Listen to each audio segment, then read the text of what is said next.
एक क्लिक पर खाना, टैक्सी या घर का कोई भी सामान, कितनी आसान हो गई है जिंदगी, है ना?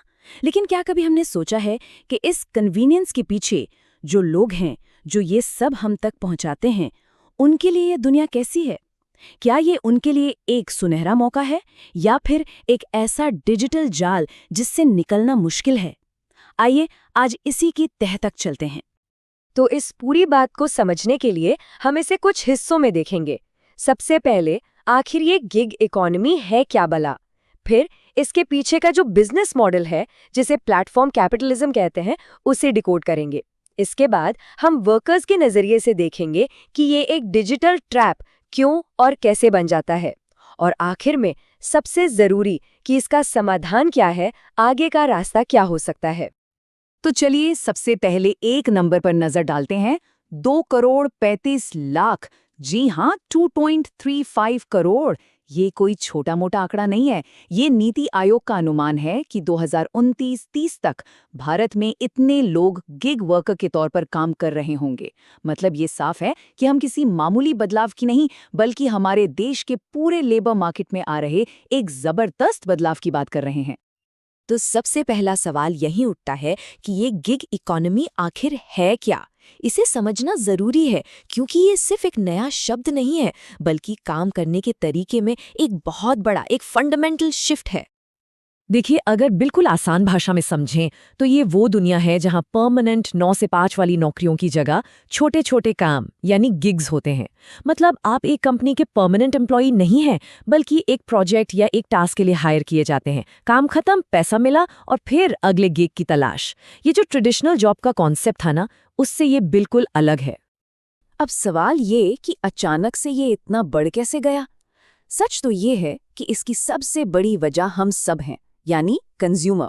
हमारी आदतें बदल गई हैं। हमें अब सुविधा चाहिए, कन्वीनियंस चाहिए। अब कौन लोकल टैक्सी स्टैंड तक जाए या किराने की दुकान पर लाइन लगाए, जब सब कुछ एक ऐप पर कुछ ही क्लिक्स में घर आ सकता है? हमारी इसी डिमांड ने इन प्लेटफॉर्म्स के लिए एक बहुत बड़ा बाजार तैयार कर दिया है। तो चलिए अब जरा इसके इंजन को समझते हैं, यानी इसके बिजनेस मॉडल को। इसे एक खास नाम दिया गया है, प्लेटफॉर्म कैपिटलिज्म। ये शब्द थोड़ा भारी लग सकता है, पर इसे समझना बेहद जरूरी है, क्योंकि यहीं पर सारा खेल छिपा है कि ये ट्रेडिशनल बिजनेस से अलग कैसे है। यहाँ पर देखिए, अंतर बिल्कुल साफ है। एक ट्रेडिशनल बिजनेसमैन को सोचिए, उसकी अपनी फैक्ट्री होती है, अपनी मशीनें होती हैं और वो लोगों को सीधे नौकरी पर रखता है ना? लेकिन अब एक प्लेटफॉर्म कैपिटलिस्ट को देखिए, जैसे कि कोई भी फूड डिलीवरी ऐप। क्या उसका अपना कोई रेस्टोरेंट है? नहीं। क्या उसके पास अपनी डिलीवरी बाइक्स का फ्लीट है? नहीं। वो सिर्फ एक चीज का मालिक है, वो डिजिटल प्लेटफॉर्म, वो ऐप। और बस उसी ऐप के जरिए वो वर्कर और कस्टमर दोनों को कंट्रोल करता है। यही है सारा गेम। तो फिर इनकी कमाई कैसे होती है? ये प्लेटफॉर्म एक बहुत ही स्मार्ट बिचौलिए का काम करते हैं। ये कस्टमर और सर्विस देने वाले वर्कर के बीच में खड़े हो जाते हैं और हर एक ट्रांजैक्शन पर कस्टमर से भी और वर्कर से भी एक तगड़ा कमीशन काटते हैं। कमाल की बात यह है कि बिना कोई फिजिकल एसेट ओन किए, सिर्फ एक डिजिटल गेटकीपर बनकर ये पूरे मार्केट पर राज करते हैं और भारी मुनाफा कमाते हैं। चलिए अब सिक्के का दूसरा पहलू देखते हैं, जो शायद सबसे जरूरी है, यानी वर्कर का एक्सपीरियंस। बाहर से देखने पर जो एक फ्लेक्सिबल काम का मौका लगता है, वो असल में कई लोगों के लिए एक डिजिटल जाल कैसे बन जाता है। आइए इस जाल की परतों को खोलते हैं। ये पूरा सिस्टम एक अदृश्य बॉस चलाता है, एल्गोरिदम। सबसे पहले यही एल्गोरिदम अजीबोगरीब, नामुमकिन से लगने वाले टारगेट सेट करता है, जैसे 10 मिनट में डिलीवरी। फिर वर्कर्स पर इन टारगेट्स को पूरा करने का जबरदस्त प्रेशर बनाया जाता है।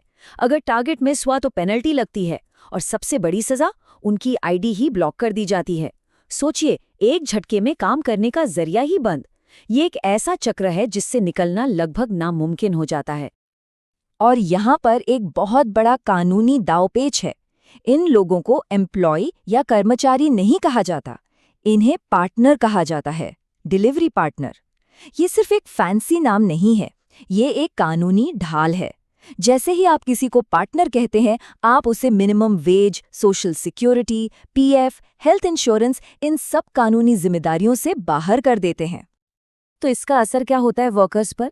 जो सेल्फ एम्प्लॉयमेंट का सपना था वो सेल्फ एक्सप्लॉयटेशन यानी खुद के शोषण में बदल जाता है। कम पैसों के लिए लंबे लंबे घंटे काम करना, जो कमाया उसमें से भी पेट्रोल का खर्चा, बाइक की EMI निकालनी पड़ती है।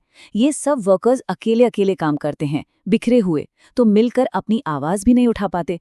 और इन सबसे भी ऊपर ट्रैफिक में रेस लगाते हुए एक्सीडेंट का खतरा, स्ट्रेस और मेंटल थकान, ये सब उनकी जिंदगी का हिस्सा बन जाता है। तो सवाल ये है कि क्या सब कुछ ऐसा ही चलता रहेगा? क्या इसका कोई हल नहीं है? जी नहीं, ऐसा नहीं है। हल मौजूद है। चलिए अब बात करते हैं उन सुधारों की, उन सॉल्यूशंस की जो इस तस्वीर को बदल सकते हैं।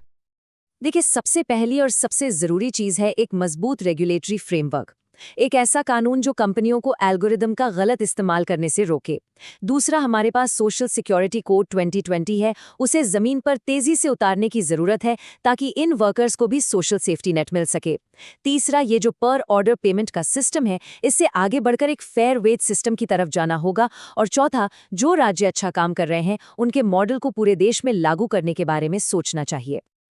और इसका एक जीता जागता उदाहरण है राजस्थान मॉडल। 2023 में वहां की सरकार एक कानून लेकर आई। इसके तहत एक वेलफेयर बोर्ड बनाया गया है और एक वेलफेयर फंड भी। और इस फंड में पैसा कहाँ से आता है? हर ऐप ट्रांजैक्शन पर एक छोटा सा सेस यानी टैक्स लगाकर। ये एक बहुत ही प्रैक्टिकल और शानदार मॉडल है जिसे बाकी राज्य भी अपना सकते हैं। तो असल में बात घूम फिरकर वहीं आ जाती है। हमें इस पर आइटम या पर डिलीवरी वाली पेमेंट सिस्टम से आगे सोचने की जरूरत है। एक ऐसी व्यवस्था बनानी होगी जो वर्कर्स को एक मिनिमम इनकम की गारंटी दे, एक स्थिरता दे, ताकि उन्हें हर एक ऑर्डर के लिए अपनी जिंदगी दांव पर न लगानी पड़े। तो आखिर में एक बड़ा सवाल हमारे सामने खड़ा है। क्या गिग इकोनॉमी सुविधा के अपने वादे और शोषण के अपने खतरों के बीच कोई संतुलन बना सकती है? क्या एक ऐसा रास्ता मुमकिन है जहां हमें कन्वीनियंस भी मिले और वर्कर्स को उनका सम्मान और अधिकार भी? इसका जवाब सिर्फ सरकार की नीतियों पर नहीं, हम सबकी सामाजिक चेतना पर भी निर्भर करेगा। इस पर सोचना बहुत जरूरी है। धन्यवाद।